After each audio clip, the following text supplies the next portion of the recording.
Hi guys, welcome back to At Home with Holly. My name's Holly and I'm so glad that you're here with me today.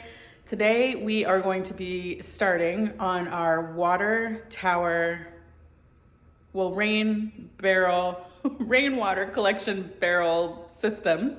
I did a whole bunch of research online and looked at everybody's plans, and I found one that made the most sense to me using these blue rain barrels and actually turning them upside down because they have holes in the top that can be used and threaded to work with PVC. So I'll take you guys through it step by step. This might take a couple videos, but I'm excited that you're here. Let me show you what I've been doing so far. So first of all, this platform is 2 feet by 8 feet. And so that is enough to fit 1, 2, 3, 4 blue 55 barrel rain barrel.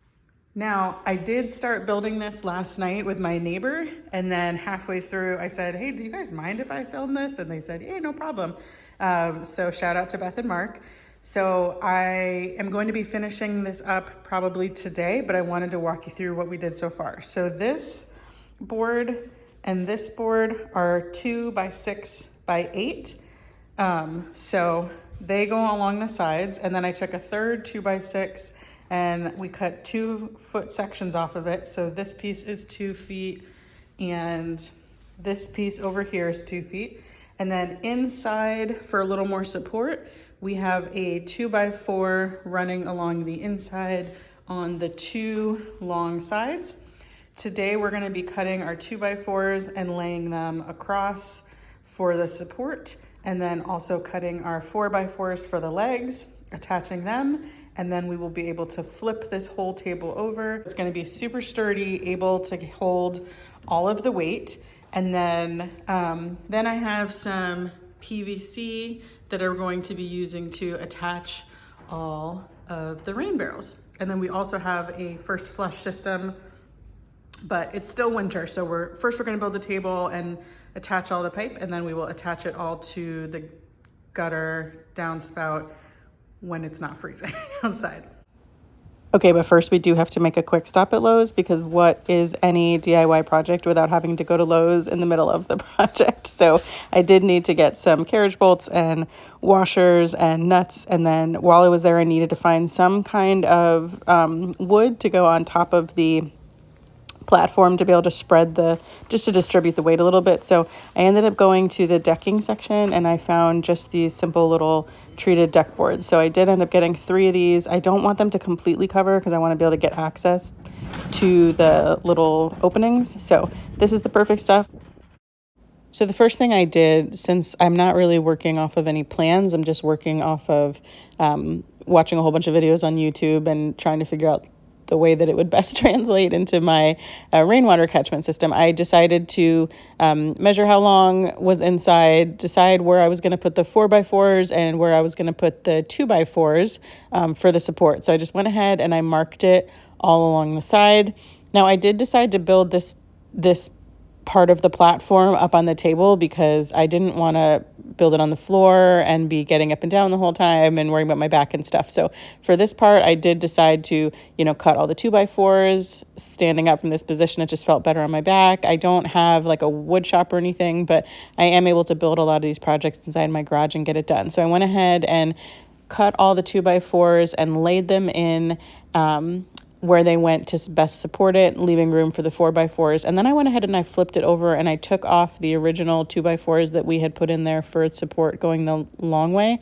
And I readjusted them to make sure they were actually providing support. Okay, so this is what we got. So the next step, so we've got all of the short pieces. They're spaced about 10-ish inches apart. Next, we're going to cut our 4 by 4, and there's going to be one here, one on each of the corners, and then 2 on each side. So there's going to be 8 legs total, and we're going to attach those legs with lag bolts so that they're nice and secure in there. So the reason I picked this system over all the others is because with these specific types of barrels, they actually have two little screw tops on them. And if you unscrew those, there's actually threaded, it's threaded in there. So you can attach PVC, you can attach all of the little attachments to the actual thread. Here's Mark, my neighbor, coming in to help me with the 4x4s. And so I like the idea of being able to not put holes directly into the barrel. Oh, there's Beth. Beth and Mark are my awesome neighbors. They're super helpful. They're our good friends. We love them so much. So I like the idea of not having to put holes in the side of the barrels. I like the fact that we can use the existing holes that are already there and just kind of thread it in. So we got this table. We got the legs attached to the table. And then we set it right side up onto the floor just to make sure that everything was level. We did a little victory dance that it was level. And then we went through the 4x4s that I had. We picked the least bent of the ones we had left. Pro tip, don't have the store pick the wood for you. Make sure you go in and actually select the pieces of wood. Otherwise, you'll get the worst wood every time. But so we got these 4x4s cut so that they were the right height. We actually took a little dinner break, and then we came back out after dinner and got the other two legs attached. And I'll give you a close-up of how we did this. It was really, really heavy by the time we were done. This is a super sturdy platform, kind of maybe overbuilt, but when you realize how much weight is going to be in there in those 4 barrels, you really need this to be a sturdy platform. The thing that I was looking for when I was looking online for these, to have an idea of how to build this, was I like the idea of these specific barrels having the 2 screw tops already in the top of them. When you unscrew those little white tops on top of these 55 barrel drums, they actually are threaded.